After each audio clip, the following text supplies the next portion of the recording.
दोस्तों इससे पहले एक वीडियो मैं आपको दे चुका हूँ, नोटिफिकेशन नहीं मिला हो तो आप इसको जरूर से देख लेना, काफ़ी इंपॉर्टेंट है।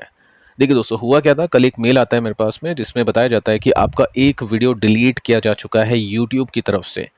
कौन सा वीडियो है, टाइटल आप इसमें पढ़ सकते हैं। टाइटल क्या है, मिड कैप्स को लेकर हमने बातचीत की थी और भी कुछ जो भी न्यूज़ होती है ब्रॉडर मार्केट की वो हमने इसमें कवर की थी, जैसा कि हम हर एक वीडियो के अंदर करते हैं।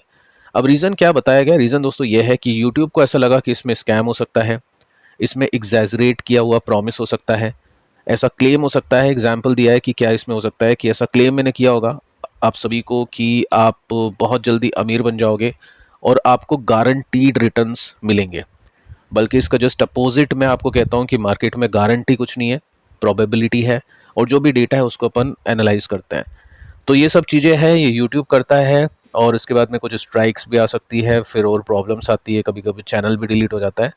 तो ये सब चीज़ें मैं आपको वैसे बता रहा था अभी कुछ दिन पहले, जैसे आपके काफ़ी सारे क्वेश्चन आ रहे थे कि सर आप रिव्यू क्यों नहीं करते हो पोर्टफोलियोज़ को, आप पहले जैसे बात क्यों नहीं करते हो खुल के, आपने क्या लिया क्या बेचा वो क्यों नहीं बताते हो। तो मैंने आपको अभी एक दो दिन पहले बताया था कि मैं परसेंटेज बता के भी रिस्क ले रहा हूँ चैनल के ऊपर। सो देखते हैं आगे क्या होता है। अभी सिर्फ ये डिलीट हुआ है, स्ट्राइक नहीं है, वार्निंग है। लेकिन आपको बताना मैंने सही समझा कि आपको अगर कुछ कंटेंट में अगर ऐसा लगे कि मैं आपको खुल के क्यों कुछ नहीं बोल पा रहा हूँ, क्यों मैं डेटा के ऊपर ज़्यादा बात कर पा रहा हूँ, तो आपको उसका आइडिया लग जाए, क्योंकि आपके काफ़ी सारे कमेंट्स आते हैं, क्वेश्चंस आते हैं, तो उसके बेसिस पे मैंने आपको ये बताना ज़रूरी समझा। तो सबसे पहले दोस्तों एक डेटा हम देखते हैं। देखो ये डेटा है निफ्टी की पैट ग्रोथ का, यानी प्रॉफिट आफ्टर टैक्स। निफ्टी का कौन सा प्रॉफिट है, निफ्टी में जो भी 50 कंपनीज होती है उनका प्रॉफिट यहाँ पे निफ्टी का प्रॉफिट माना जाता है। ठीक है, अब प्रॉफिट के हिसाब से ही मार्केट चलता है। प्रॉफिट गिरेगा तो मार्केट गिरेगा, प्रॉफिट नहीं बढ़ेगा तो भी मार्केट गिरेगा, प्रॉफिट बढ़ेगा तो फिर वो वैल्यूएशन देखेंगे मार्केट की, क्या वैल्यूएशन है, वैल्यूएशन अगर सही होगी तो मार्केट चलेगा। तो इतना सब कुछ होता है मार्केट को चलने के लिए। तो सबसे पहला जो पॉइंट होता है ना, वो प्रॉफिट बढ़ना होता है, उसके बाद में फिर वैल्यूएशन देखते हैं, फ्यूचर ग्रोथ देखते हैं, वो सब चीज़ें बात की होती है, बट प्रॉफिट सबसे इंपॉर्टेंट है। तो डेटा आपको ये बताता है कि ये जो परसेंटेज आप देख पा रहे हैं, 17%, 21%, 18%, ये क्या है, ये YoY बेसिस का प्रॉफिट है, यानी साल दर साल का प्रॉफिट की जो ग्रोथ है निफ्टी की, वो आपको यहाँ पे दिख रही है।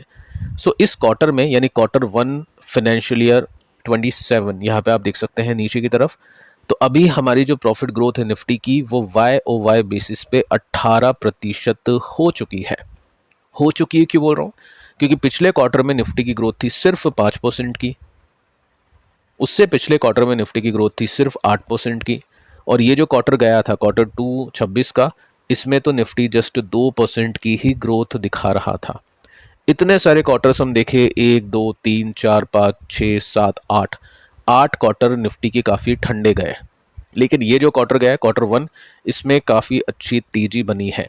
और मैं आपको ऑलरेडी बता चुका हूँ कि निफ्टी में अच्छी तेजी आई है। परसेंटेज बेसिस में हमने बात की थी, 18% निफ्टी बढ़ा है, लेकिन 23% मिड कैप बढ़ा है और 21% आई थिंक स्मॉल कैप बढ़ा है। तो निफ्टी मिड कैप में सबसे अच्छी तेजी देखने को मिली है प्रॉफिट के अंदर, तो मिड कैप में थोड़ा फोकस रखना होगा। अब ये डेटा बताता है कि 8 क्वार्टर के बाद में ये पहली बार ऐसा हुआ है, यानी ये 8 क्वार्टर के बाद में हम बोल सकते हैं वापस से निफ्टी ने 18% की ग्रोथ को अचीव कर लिया है। और निफ्टी में इतने सारे क्वार्टर, ये 8-10 क्वार्टर आप देख पा रहे हैं, इसमें सबसे हाईएस्ट ग्रोथ निफ्टी ने दी थी 21% की। तो जैसे हम बोलते हैं कि निफ्टी CAGR देता है 10, 11, 12% के, 12% मान के चलो, तो कभी 20% की ग्रोथ आएगी, कभी 2% की आएगी। तो वैसे करके निफ्टी के जो CAGR है डिविडेंड इंक्लूड करके, वो 12% के हो जाते हैं।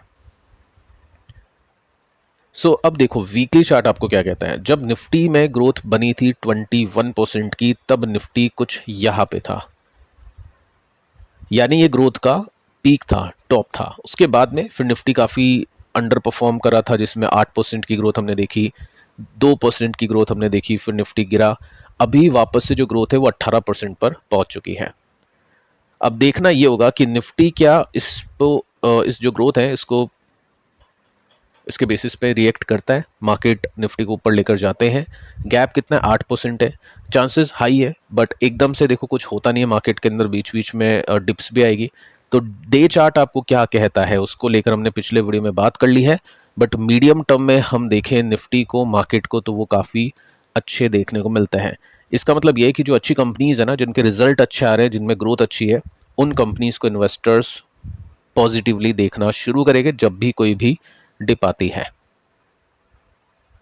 अब दोस्तों बात करते हैं कुछ ऐसी कंपनीज को लेकर जिनमें स्टॉक्स नीचे गए हैं बट क्वार्टर वन के रिजल्ट अच्छे थे।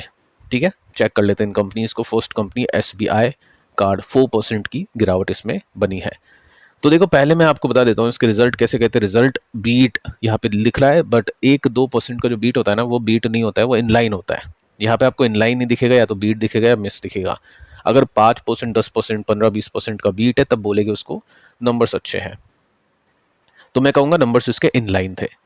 अब यहाँ पे हमने बात की थी कि स्टॉक अगर ब्रेकआउट करता है, रिवर्स करता है, जैसे कि ये सपोर्ट था, इसको तोड़ दिया, यहाँ से रिवर्स करता है, तब जाके डेफिनेटली फिर पैटर्न घूमेगा। 54 तो नहीं बोलूँगा, लेकिन गैप इतना हो जाएगा। लेकिन अभी हुआ क्या है, रिजल्ट हमने देखे, रिजल्ट के बाद में रिएक्शन आया, ये रेसिस्टेंस अभी तक टूटा नहीं है। स्टॉक डेफिनेटली ऊपर जाने की कोशिश कर रहा है कहीं ना कहीं, लेकिन जब तक ये ब्रेकआउट आके सस्टेन नहीं करेगा, जब तक स्टॉक पॉजिटिव नहीं होगा।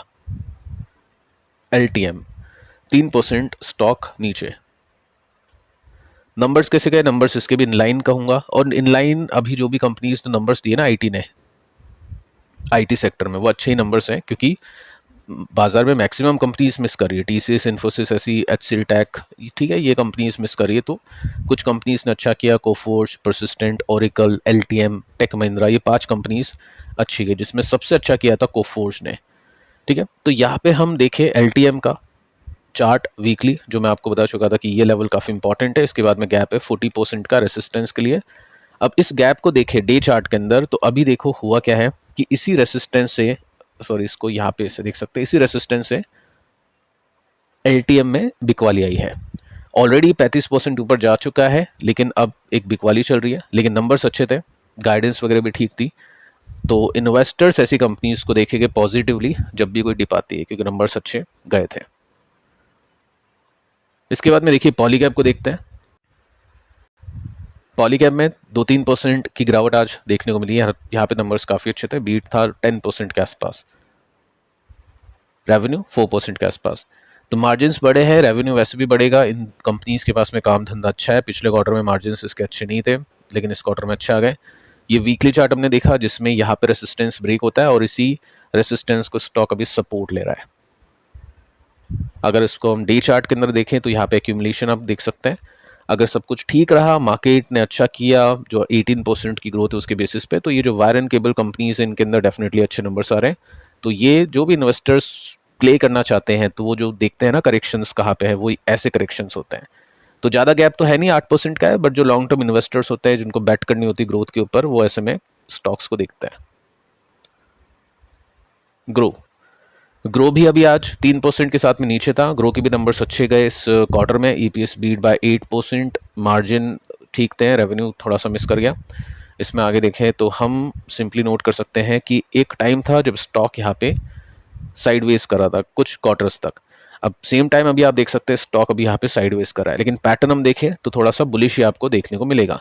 तो ब्रोकिंग इंडस्ट्री के ऊपर आप बैट करना चाहते हो, आपको लग रहा है कि इंडियन स्टॉक मार्केट ऑब्वियस अच्छा करेगा, तो उसमें जो नंबर 1 ब्रोकर है वो भी अच्छा करना चाहिए, जो कंटिन्यूसली एक्सपेंशन कर रहा है, इनोवेशन कर रहा है, जिसमें अभी ग्लोबल इन्वेस्टिंग भी शुरू हो जाएगी कुछ महीनों के बाद में, जिसकी भी इनकम इसको मिलेगी। तो डेफिनेटली फिर उसके लिए कंपनी काफ़ी सही है। गैप हम देखें रेसिस्टेंस तक के लिए तो 17% है, लेकिन जब ब्रेकआउट होगा तो फिर अच्छी खासी यहाँ पे रैली मिलती है इस कंपनी में। देखते हैं क्या होता है। फिलहाल नंबर्स अच्छे हैं, लेकिन स्टॉक नीचे है। तो फिलहाल दोस्तों इस वीडियो में इतना ही। पिछले वीडियो को आप जरूर से देख लेना। मिलता है नेक्स्ट वीडियो में, तब तक के लिए बाय बाय।